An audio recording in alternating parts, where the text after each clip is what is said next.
Okay, the big question so many people ask is math and assessment, how to get control of your math marking so that it doesn't completely consume you.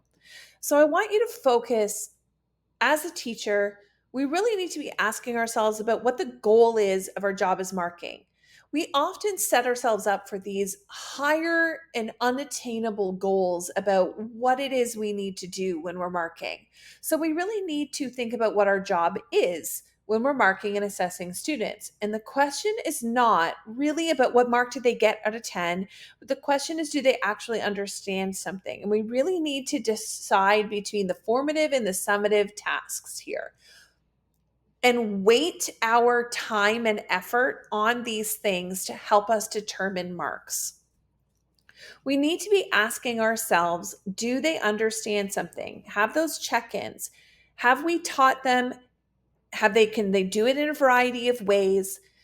And when we do this, we free ourselves from the constraints of simply giving them a mark out of 10 and really looking at a variety of ways and determine whether or not they know how to do something, they understand, or if they can, and if they can solve it, and if they can apply it to other contexts.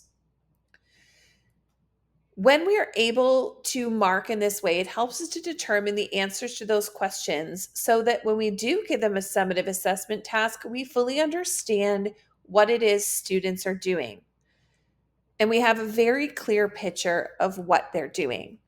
So we want to not put all of the energy that we would put into marking a summative task into a formative task. And we want to make sure that we are balancing our marking between that diagnostic, the formative, and the summative types of assessment. And we're ensuring that in that formative area, we're not just collecting and marking product after product after product, but we're focusing on the triangulation of data to ensure that we're collecting a variety of different types of assessment. So, we're talking about how we keep track of it all. The actual practical ways of how we can keep track of all of this information that we are going to be gathering and collecting. Well, the first thing we really need to think about is setting up our gradebook. And perhaps we want to have a binder or a folder or some sort of system that works for us. Maybe you're a binder person, or maybe you're just a portfolio person. How we set up our gradebook. And I think that there's lots of different ways that we can choose, and it's not one or the other. We can choose either digital planners, paper planners, or a combination of both, depending on what it is we need, and really assessing what's going to work for us as individual teachers, recognizing our strengths, our weaknesses, how we function in a room is all going to determine what's going to work best for you. As much as I would love to fit myself into a fully beautifully constructed binder of assessment, the reality is that I'm going to be a combo person, and I'm going to do a little bit digital, a little bit paper, and a little bit dump box. So we have to look at what we're spending our time on and where we're marking what we're marking. So the two areas that we're going to be talking about is going to be our formative assessment and our summative assessment, and how much time we're really spending on marking each. We really need to be looking, that summative assessment piece is going to be where we're going to get marks for the report card. So it's important to pay a bit more attention to that and spend a lot more energy on marking those summative pieces. Our formative pieces are going to be all of the other things that we're going to be collecting, observing, watching, all of those things that are happening in our classroom. But we don't need to put the same level and attention to detail that we would in our summative assessments on our formative assessments. Remember, these formative assessments are just check-ins. Do they get it? Do they not get it?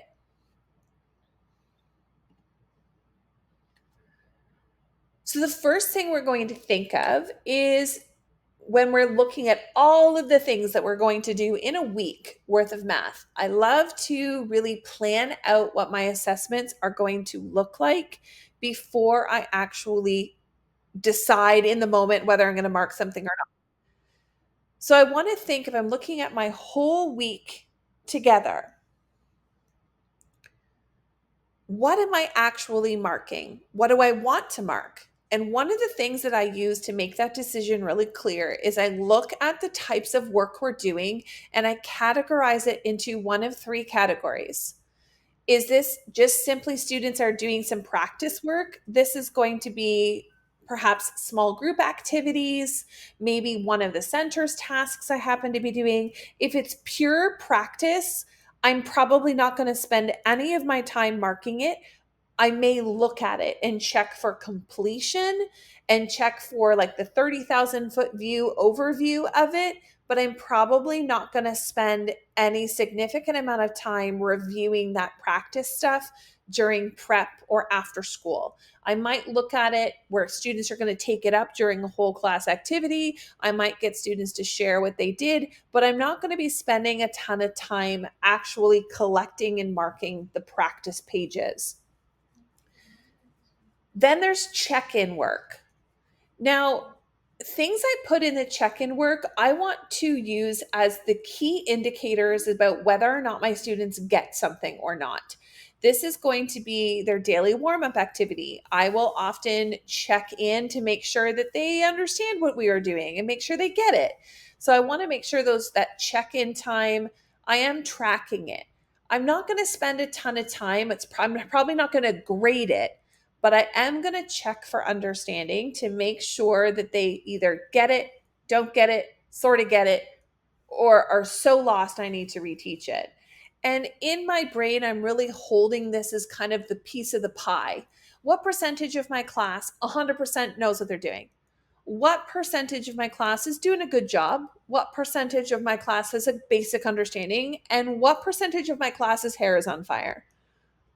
When I focus on those categories in this check in phase, it means I don't need to spend a ton of time marking everything.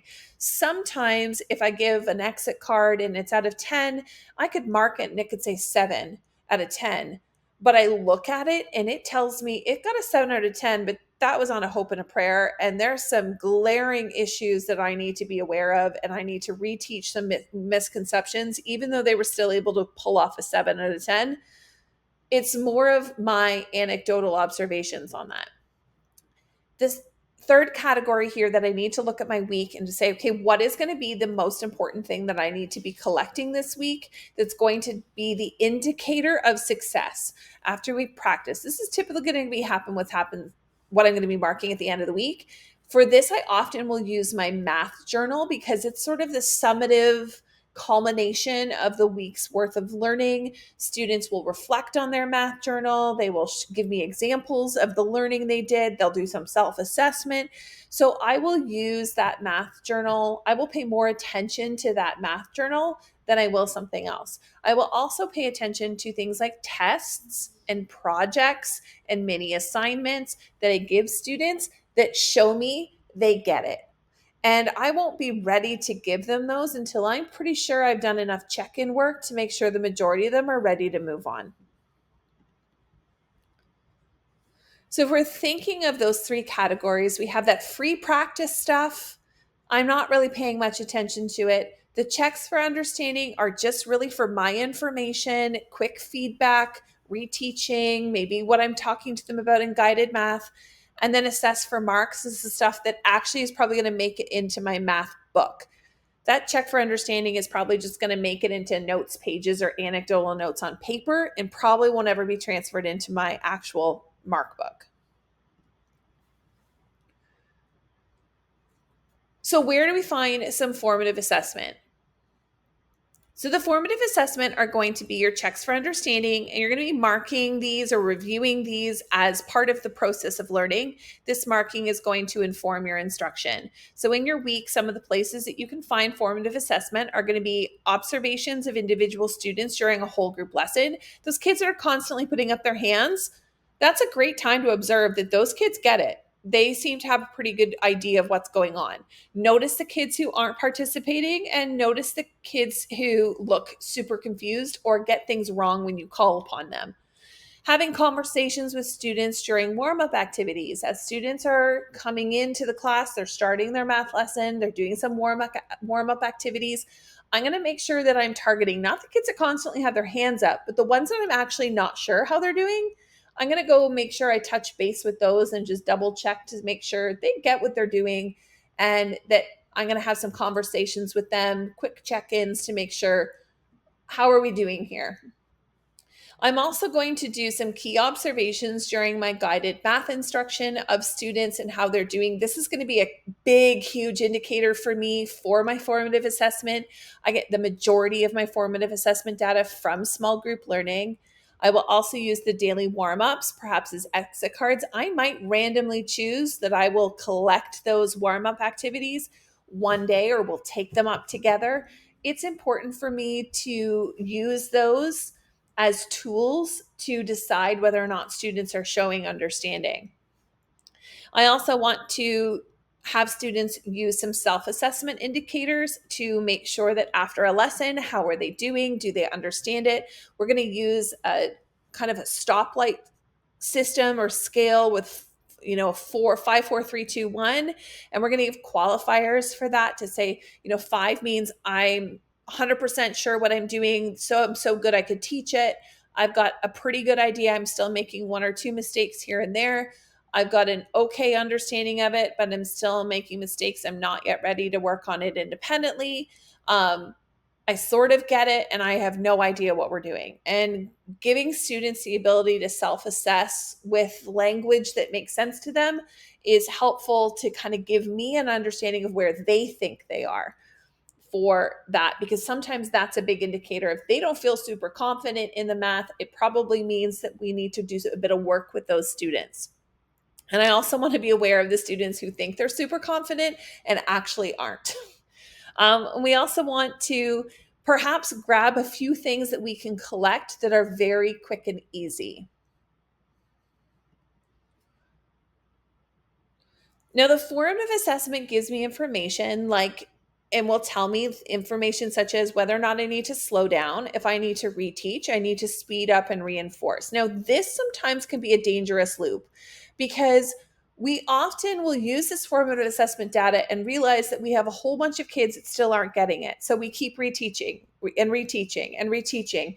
And we get into this problem where we're not able to move on because we're not seeing the competence that we want to be able to see.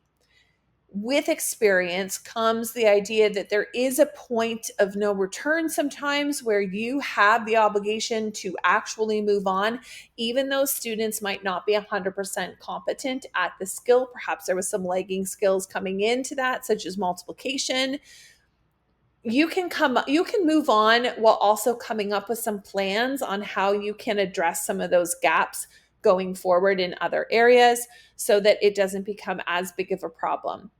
So there is a point where even though your formative assessment data is showing maybe they're not 100% yet, you don't need 100% of your class getting 100% of the content 100% of the time before you're allowed to move on to the next skill.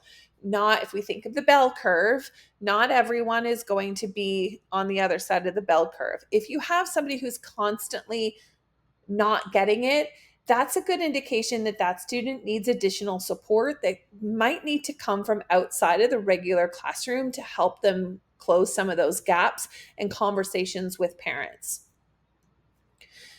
What the formative assessment tells me is if I'm ready to move on, if I need to review and reteach the lesson in a different way, or I need to do some targeted small group instruction of some specific skills for students that just might not get it. This is a big one for me. Often I'll teach it one way and I'll think, oh, they'll get it, and then they don't. And if I have to kind of flip it around and teach it a completely different way, and that might hit some other students that might just get it, but their brains just work differently. So trying to teach the same concept differently instead of reteaching it the same way each time sometimes will help to get more students on board of understanding. Now, because I'm a combo type of person, I will have my digital gradebook, but I also want these quick grab and go checklists at my fingertips ready to go. It doesn't matter what seems to be happening, but I need some paper to grab and go. So I will use these general class lists that I can just put my students' names on. I can quickly mark where they are. They're just quick check-ins. Do they get it? Do they not get it? 4, 3, 2, 1. They're not really marks, but they are sort of levels of understanding, and they're based on my conversations, they're based on my ability to like quickly assess students, and they really are my formative assessment notes that tells me whether or not they have a great understanding or not, and whether I need to address some of those students. I'll also use some class observation notes. These, again, just open, general, blank pages that are great for any subject, but I do specifically use them for math. I want to make sure that these observation notes are ready to go. They're on my desk. I can grab them really quickly when I want to make notes for different students. If I want to make sure I'm tracking that I'm checking in with all of the students in my classroom or making quick notes at the end of class, this is a great way to do it because every student has a box and I can clearly see when there is a student I haven't checked in with because there's always one or two.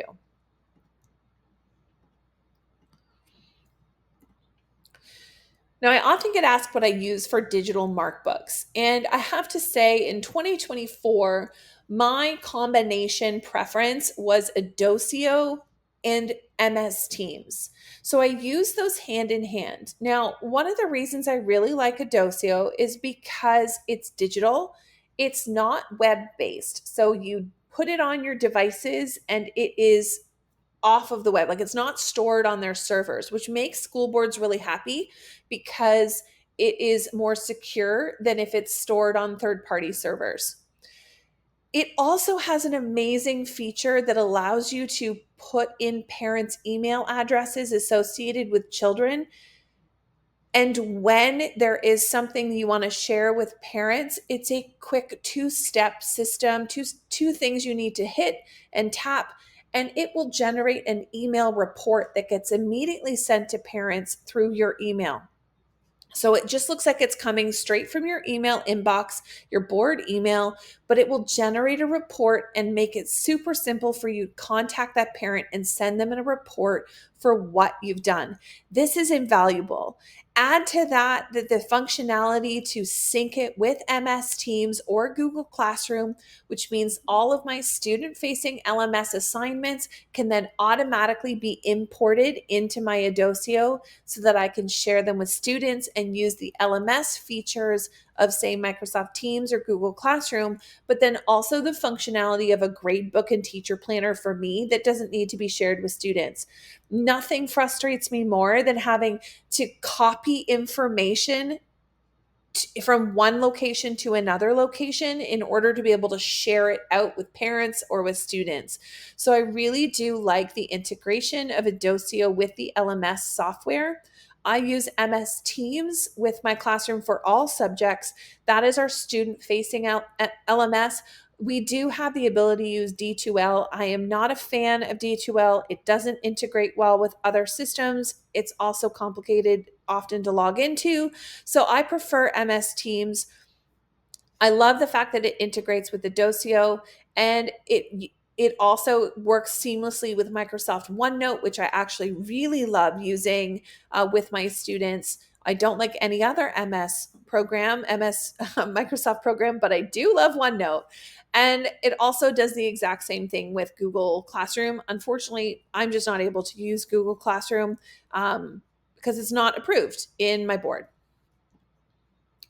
Now, if you're looking for summative assessments, when we're thinking about what we're doing in our week, where are we going to find our summative assessments? So we want to be looking things at like student reflection journals, test projects, quizzes, and even student teacher conferences.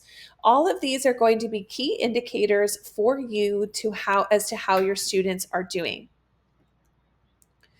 Summative assessments are going to tell you that they learned the skill after they've had lots of opportunities to learn and practice and receive some feedback, that they've learned the skill. It allows you to give them a proficiency level and a mark, and it tells you you can move on. And as a reminder, you don't need 100% of your class to be proficient at a skill before you're able to move on, because frankly, it's just unrealistic for us to expect that.